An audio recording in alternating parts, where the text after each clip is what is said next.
नमस्कार दोस्तों, आप सभी का स्वागत है टेक जनरल स्टडीज़ में। दोस्तों, आप सभी के लिए सहकारिता विभाग में यहाँ पर जो भर्ती निकली है अपेक्स बैंक में, उसका यहाँ पर मैं क्लास लेकर आया हूँ, जो कि इंडिया जीके का क्लास है, भारत का सामान्य ज्ञान का यह क्लास है। और यह तीसरे नंबर का क्लास है। एक क्लास आपका कंप्यूटर का, एक छत्तीसगढ़ का, और यह यहाँ पर भारत का सामान्य ज्ञान का क्लास है। तो आप जो भी अभ्यर्थी इसकी तैयारी कर रहे हैं वो चैनल से जुड़ जाइए, चैनल को सब्सक्राइब जरूर कर लीजिए, साथ ही साथ बेल घंटे का जो ऑल बटन है उसको भी प्रेस कर लें। पूर्णतः यहाँ पर लगभग तैयारी करवाई जाएगी, निःशुल्क रहेगा। तो आप जो भी अभ्यर्थी तैयारी कर रहे हैं यूट्यूब के माध्यम से भी तैयारी कर सकते हैं। तो चलिए मैं यहाँ पर आगे बढ़ता हूँ। सबसे पहले यहाँ पर जो क्वेश्चन है, भारत के संविधान के किस अनुच्छेद के अंतर्गत अंतर्राज्यीय परिषद का गठन होता है? तो इसका सही जवाब क्या हो जाएगा? भारत के जो संविधान है उसके अंतर्गत किस अनुच्छेद के यहाँ पर अंतर्गत जो अंतर्राज्यीय परिषद का गठन होता है? तो अनुच्छेद 254 है, आर्टिकल 260 यहाँ पर, उसके बाद है 263 और 267। तो इसका सही आंसर यहाँ पर अनुच्छेद 263 हो जाएगा, करेक्ट आंसर। साथ ही साथ यहाँ पर जो भी अभ्यर्थी टेक्नीशियन की तैयारी, हैंडपम्प टेक्नीशियन, या आपके सहकारिता विभाग में जो भर्ती निकली है उसकी अगर तैयारी कर रहे हैं तो मैं एक व्हाट्सअप ग्रुप बनाया हूँ, उस व्हाट्सअप ग्रुप पर आप जुड़ सकते हैं। वहाँ पर आपको जितने भी यहाँ क्लास होंगे उनका PDF, साथ ही साथ उसके अलावा अति महत्वपूर्ण IMP PDF दी जाएगी जो आपको एग्ज़ाम में आने लायक रहेगा। साथ ही साथ करंट अफेयर की जानकारी, जितने भी यहाँ पर जो PDF है आपको उपलब्ध करवाई जाएगी, इंपॉर्टेंट प्रश्न, तो आप जुड़ सकते हैं। तो इसके लिए थोड़ा सा चार्जेबल है, और चार्जेबल इसलिए रखा गया है, चार्ज इसलिए यहाँ पर आपको देना पड़ेगा क्योंकि वही अभ्यर्थी ज्वाइन करेंगे जो अभ्यर्थी ईमानदारी से तैयारी कर रहे हैं। तो मैं यही चाहता हूँ कि जो अच्छे से तैयारी कर रहे हैं वही ग्रुप से जुड़े। तो नंबर है 7828, उसके बाद 25, उसके बाद है 3841 पर आप मैसेज कर सकते हैं और ग्रुप में ज्वाइन हो सकते हैं। तो चलिए आगे बढ़ते हैं। टेक्नीशियन का भी है, उसका भी ग्रुप बना हुआ है, तो आप भी जो भी अभ्यर्थी हैं जुड़ सकते हैं। उसके बाद है दूसरा नंबर का क्वेश्चन। यहाँ पर दूसरा प्रश्न है, अति महत्वपूर्ण प्रश्न है, उच्चतम न्यायालय के न्यायाधीश का वेतन। तो यहाँ पर आगे दिया हुआ है, 4 कथन दिया है, मतलब 4 ऑप्शन है, जिसमें ए वाला है कभी भी कम नहीं किया जा सकता, दूसरा है राष्ट्रीय आपात के समय कम किया जा सकता है, तीसरा है वित्तीय आपात के समय कम किया जा सकता है, चौथा है डी उस समय कम किया जा सकता है जब सीमित न्यायाधीश के विरुद्ध आरोपों की जांच कर रही है जो समिति है। तो इसका सही आंसर यहाँ पर सी हो जाएगा, वित्तीय आपात के समय कम किया जा सकता है। तो सी वाला ऑप्शन करेक्ट हो जाएगा। अगला है, भारत के राज्यों के बीच में विवाद उच्चतम न्यायालय में आते हैं तो किसके द्वारा? तो तीसरा नंबर का क्वेश्चन है, भारत के जो राज्यों में जितने भी राज्य हैं, हो सकता है किसी 2 राज्यों के बीच विवाद उत्पन्न होती है तो उच्चतम न्यायालय आते हैं। जो आपका उच्चतम न्यायालय जो है वहाँ पर मानकर चले जाते हैं तो किस अधिकार के तहत? तो अपीलीय अधिकार है, प्रारंभिक अधिकार है, सलाहकारी अधिकार है, या उपरोक्त में से कोई नहीं। तो इसका राइट आंसर क्या हो जाएगा? तो इसका करेक्ट आंसर बी हो जाएगा, प्रारंभिक अधिकार। तो वहाँ पर जो भी उच्चतम न्यायालय पहुँचते हैं तो उसका यही के हिसाब से वहाँ पर लगाए जाते हैं। अगला है, संविधान का कौन सा अनुच्छेद यह उपबंधित करता है कि प्रत्येक उच्च न्यायालय एक अभिलेख न्यायालय है? तो उच्च अनुच्छेद है, आर्टिकल है 215, आर्टिकल 216, आर्टिकल 217, या अनुच्छेद 225। तो इसका करेक्ट आंसर यहाँ पर ए हो जाएगा, अनुच्छेद 215 के तहत यह यहाँ पर जो उच्च न्यायालय, जो हाई कोर्ट है, वह एक अभिलेख न्यायालय की तरह यहाँ पर जो काम करते हैं। अगला है, हमारे संविधान के अनुसार राज्यसभा, हमारे जो संविधान के अनुसार राज्यसभा क्या होती है? तो ये वाला ऑप्शन है, 2 वर्ष में एक बार विघटित होती है, प्रत्येक 5 वर्ष में विघटित होती है, प्रत्येक 6 वर्ष में विघटित होती है, या विघटित ही नहीं होती। तो इसका सही आंसर डी हो जाएगा। राज्यसभा जो एक स्थायी सदन है जो कि विघटित नहीं होती है, बल्कि प्रत्येक 2 वर्ष में यहाँ पर 1/3 जो सदस्य हैं अपना यहाँ पर निर्वासित होते हैं। तो उसके बाद नया जो चुनाव है उसके तहत यहाँ पर भर्ती की जाती है। अगला क्वेश्चन है 6वां नंबर, यदि नगरपालिका परिषद के उपाध्यक्ष के चुनाव में 2 अभ्यर्थियों को समान मत मिले तो क्या होगा? तो यहाँ पर देख सकते हैं, नगरपालिका जो परिषद के उपाध्यक्ष का चुनाव है और जहाँ पर 2 अभ्यर्थियों को समान मत मिले तो क्या होगा? तो पहला है, अध्यक्ष निर्णायक मत देगा, मतदान दोबारा होगा, निर्वाचन द्वारा आयोग निर्णय लेगा, या लाट द्वारा निर्णय होगा। तो इसका सही आंसर डी हो जाएगा, लाट द्वारा निर्णय किया जाएगा। तो डी वाला ऑप्शन करेक्ट हो जाएगा। अगला है, एक जिला पंचायत में कुल निर्वाचन क्षेत्र 30 है, एक जिला जो पंचायत है वहाँ पर कुल निर्वाचन क्षेत्र 30 है। तो बताइए लगभग जनसंख्या उस जिला पंचायत की कितनी होगी? तो उस जिला पंचायत की लगभग जनसंख्या तो 5 लाख, 10 लाख, 20 लाख, 15, तो 15 लाख हो जाएगा, डी वाला ऑप्शन। अगला क्वेश्चन है, ग्राम सभा की गण पूर्ति हेतु आवश्यक बहुमत आवश्यकता कितनी होगी यदि क्षेत्र अनुसूचित घोषित किया गया हो। देख सकते हैं इंपॉर्टेंट प्रश्न है, बार बार पूछा जाता है। तो ग्राम सभा के गणपूर्ति, ग्राम पंचायत अलग है, ग्राम सभा अलग है। तो ग्राम सभा के जो गणपूर्ति है उसके लिए जो आवश्यक बहुमत अनुसूचित क्षेत्र के लिए क्या होगी। 4 ऑप्शन दिया हुआ है, तो इसका करेक्ट आंसर इनमें से कोई नहीं हो जाएगा, डी वाला ऑप्शन करेक्ट हो जाएगा। देख सकते हैं यहाँ पर 3 ऑप्शन हैं, तो इसका इनमें से कोई नहीं हो जाएगा। अगला 9वां नंबर क्वेश्चन, निम्नलिखित कथनों पर विचार करिए। तो पहला कथन है ग्राम पंचायत का कार्यकाल 5 साल का होता है, हाँ। दूसरा, जनपद पंचायत का कार्यकाल 5 साल का होता है। तीसरा, जिला पंचायत अध्यक्ष का कार्यकाल 5 साल का होता है। और ग्राम सभा का कार्यकाल 5 साल का होता है। सही कूट पर यहाँ पर चयन करना है। तो इसका करेक्ट आंसर यहाँ पर बी हो जाएगा, 1 और 2 आपका सही हो जाएगा। अगला क्वेश्चन है यहाँ पर नेक्स्ट है 10वां नंबर, प्रत्यावर्तन की प्रक्रिया हेतु विचार करें। तो जो प्रत्यावर्तन एक बहुत जटिल मतलब एक प्रक्रिया है जिसको अभी हाल ही में हाईलाइट हुआ, लगभग 1-2 साल हुआ है। प्रत्यावर्तन की जो प्रक्रिया कहीं कहीं जो फिर से उसको रिकॉल किया जाता है जो भी रहते हैं। तो पहला है, यह पंचायत अधिनियम द्वारा धारा 21 में वर्णित है।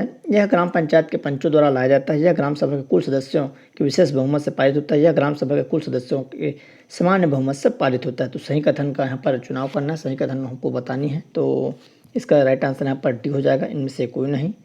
अगला है 11वां नंबर, एक सरपंच चुनाव में उम्मीदवार का जमानत राशि जब्त होना किस तथ्य का साक्ष्य है। एक जो सरपंच है और एक वो उम्मीदवार है जिसकी जमानत राशि जब्त हो जाती है। तो यह कौन से तथ्य का साक्ष्य होगा। तो सरपंच चुनाव में कदाचार का दोषी, सरपंच चुनाव में शक्ति का प्रयोग कर ग्राम पंचायत का हानि, सरपंच चुनाव में कुल मत का 1/6 मत पाने में असफल, सरपंच चुनाव में 1/3 मत पाने में असफल। तो इसका सही आंसर क्या हो जाएगा।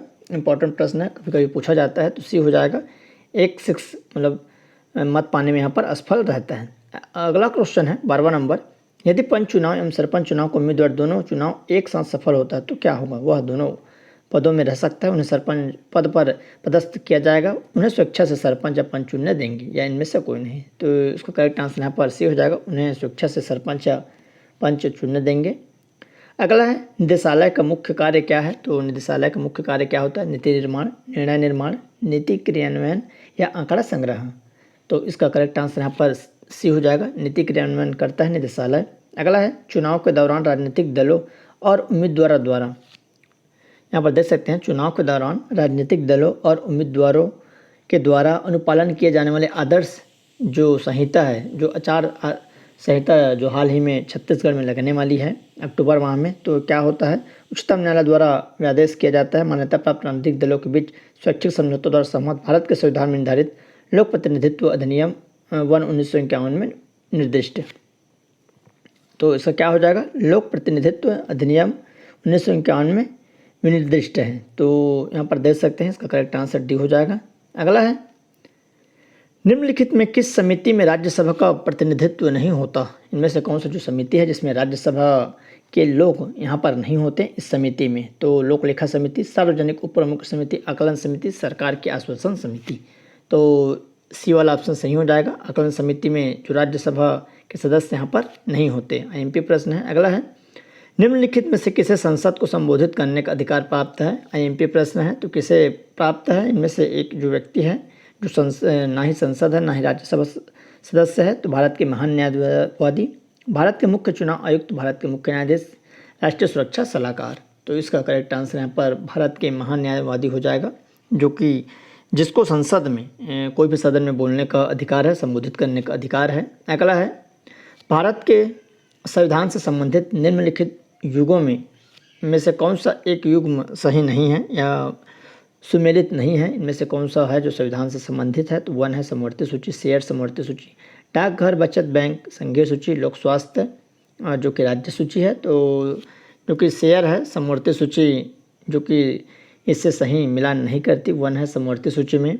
डाकघर, बचत है संघीय सूची, लोक स्वास्थ्य है राज्य सूची। अगला है भारत के संविधान में लोकसभा में अनुसूचित जनजातियों के लिए व्यवस्था की गई है। तो भारत के जो संविधान है वहाँ पर लोकसभा में अनुसूचित जनजाति मतलब एसटी के लोगों के लिए यहाँ पर व्यवस्था की गई है किस अनुच्छेद में। तो अनुच्छेद 330, अनुच्छेद 331, अनुच्छेद 320, अनुच्छेद 335 है। तो इसका राइट आंसर ए हो जाएगा, अनुच्छेद 330। अगला है सरकार की पंचायती राज प्रणाली की प्रमुख विशेषता क्या है। तो सरकार की जो पंचायती राज प्रणाली की प्रमुख विशेषता क्या है, तो इनमें सरकार की 3 श्रेणियाँ होती है। इसका लक्ष्य गाँव को सामाजिक एवं आर्थिक न्याय प्रदान करना। जिला परिषद में इसके सदस्य के रूप में कुछ सांसद होते हैं, इनमें से सभी सही हैं।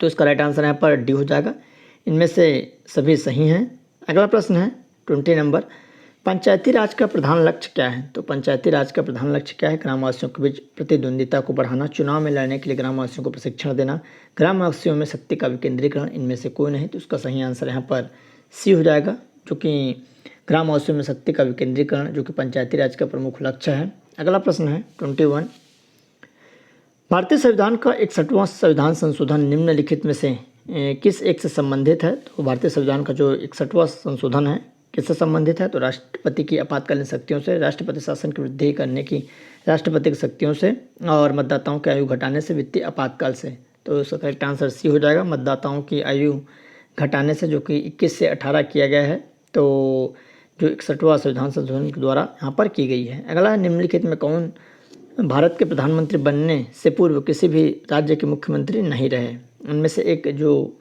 व्यक्ति है जो कि भारत के प्रधानमंत्री बनने से पहले किसी भी राज्य के मुख्यमंत्री नहीं रहे, तो एच.डी. देवेगौड़ा है, पी.वी. नरसिम्हा राव, चंद्रशेखर, मोरारजी देसाई। तो उसका सही आंसर यहाँ पर सी हो जाएगा, चंद्रशेखर। अगला है डायनामो जिससे बिजली उत्पादन हेतु कथित रूप से प्रयोग में लाए जाते हैं, वह वास्तव में क्या होते हैं। तो आयंस के स्रोत के रूप में कार्य करता है, और इलेक्ट्रॉनिक चार्ज का स्रोत, ऊर्जा का परिवर्तक होता है, इलेक्ट्रॉन का स्रोत होता है। तो सी हो जाएगा, डायनेमो जो कि ऊर्जा का परिवर्तक होता है, तो उसका राइट आंसर सी हो जाएगा। अगला है आँख के किस भाग में अंध बिंदु या पित्त बिंदु पाए जाते हैं। तो आँख के कौन सा जो भाग है वहाँ पर अंध बिंदु या पित्त बिंदु पाए जाते हैं। तो कार्निया, लेंस, आइरिस, दृष्टिपटल। तो इसका सही आंसर डी हो जाएगा, दृष्टिपटल। अगला है यह घास स्थलीय पारिस्थितिकी तंत्र के खाद्य श्रृंखला में विभिन्न घटकों का सही क्रम है। तो 4 क्रम दिया हुआ है, घास है, टिड्डा है, मेढक, सर्प, घास, टिड्डा, सर्प, मेढक, टिड्डा, मेढक, घास, सर्प, और टिड्डा है, सर्प है, मेढक, घास। सबसे पहले घास है, फिर आपका टिड्डा, फिर मेढक, फिर सर्प। तो ये वाला ऑप्शन करेक्ट हो जाएगा। अगला है भारतीय राष्ट्रीय आंदोलन के संदर्भ में निम्नलिखित युग्मों पर विचार कीजिए। तो भारतीय राष्ट्रीय जो आंदोलन के संबंध में व्यक्ति है और धारित पद है, तो सर तेज बहादुर है सप्रू, जो कि यहाँ पर क्या थे, अध्यक्ष अखिल भारतीय के, और के.सी. नियोगी सदस्य संविधान सभा, और पी.सी. जोशी महासचिव थे साम्यवादी दल के। तो इसका राइट आंसर क्या हो जाएगा, उपयुक्त में से कौन सा जो युग्म है सही है। तो इसका करेक्ट आंसर यहाँ पर 1, 2, 3 तीनों सही हो जाएगा, तो डी वाला ऑप्शन करेक्ट हो जाएगा। अगला 1920 में निम्नलिखित में से किसने अपना नाम परिवर्तित कर स्वराज सभा रख लिया था। इनमें से कौन सा जो 1920 में स्वराज सभा रखा था। तो all India home rule league है, Hindu Mahasabha, south Indian liberal federation, the servant of India society. तो इसका राइट आंसर यहाँ पर all India home rule league, जिन्होंने स्वराज सभा रख लिया था 1920 में। अगला है धूपगढ़ी चोटी स्थित है, तो कहाँ स्थित है। तो सतपुड़ा रेंज में स्थित है, मैकाल रेंज, विंध्य रेंज, या इनमें से किसी में नहीं। तो जो धूपगढ़ चोटी है सतपुड़ा रेंज जो कि एमपी के आसपास यहाँ पर स्थित है, सतपुड़ा रेंज धूपगढ़ी स्थित है। अगला है निम्नलिखित में से किसको भारत की संचित निधि से वेतन एवं भत्ते का प्रावधान है। तो इनमें से कौन है जिसको भारत के संचित निधि से वेतन एवं भत्ते का प्रावधान है। तो पहला है नियंत्रक एवं महालेखा परीक्षक, उच्चतम न्यायालय के मुख्य न्यायाधीश, उच्च न्यायालय का मुख्य न्यायाधीश। नीचे दिए गए कूट का प्रयोग करते हुए सही उत्तर का चुनाव करें। तो इसका राइट आंसर बी हो जाएगा, ए है और बी। नियंत्रक एवं महालेखा परीक्षक को दी जाती है, साथ ही साथ उच्चतम न्यायालय के मुख्य न्यायाधीश को यहाँ पर दी जाती है। अगला वर्ष 2020-21 के अनुसार देश की प्रति व्यक्ति आय रुपयों में स्थिर कीमत में क्या थी। 2020-21 की बात है, तो यहाँ पर देख सकते हैं 1 लाख यहाँ पर 3,422 और 94,954, इस तरह से यहाँ पर ऑप्शन दिया हुआ है। तो उसका राइट आंसर यहाँ पर 1,03,422 हो जाएगा। अगला है प्राचीन भारत के इतिहास के संदर्भ में भवभूति, हस्तिमल तथा क्षमेश्वर क्यों प्रसिद्ध थे। प्राचीन भारत के इतिहास में भवभूति क्यों प्रसिद्ध थे, क्षमेश्वर क्यों प्रसिद्ध थे। तो जैन साधु, नाटककार, मंदिर वास्तुकार या दार्शनिक। तो उसका करेक्ट आंसर नाटककार था। तो इस तरह आप सभी के लिए लगभग 31 क्वेश्चन और कंटिन्यू क्लास आते रहेगा। जो भी अभ्यर्थियों को व्हाट्सएप ग्रुप से जुड़ना है व्हाट्सएप कर सकते हैं, और अच्छा लगे क्वेश्चन तो लाइक करिए, साथ ही साथ अपने दोस्तों के साथ शेयर कर दीजिएगा। अच्छे से तैयारी करिए।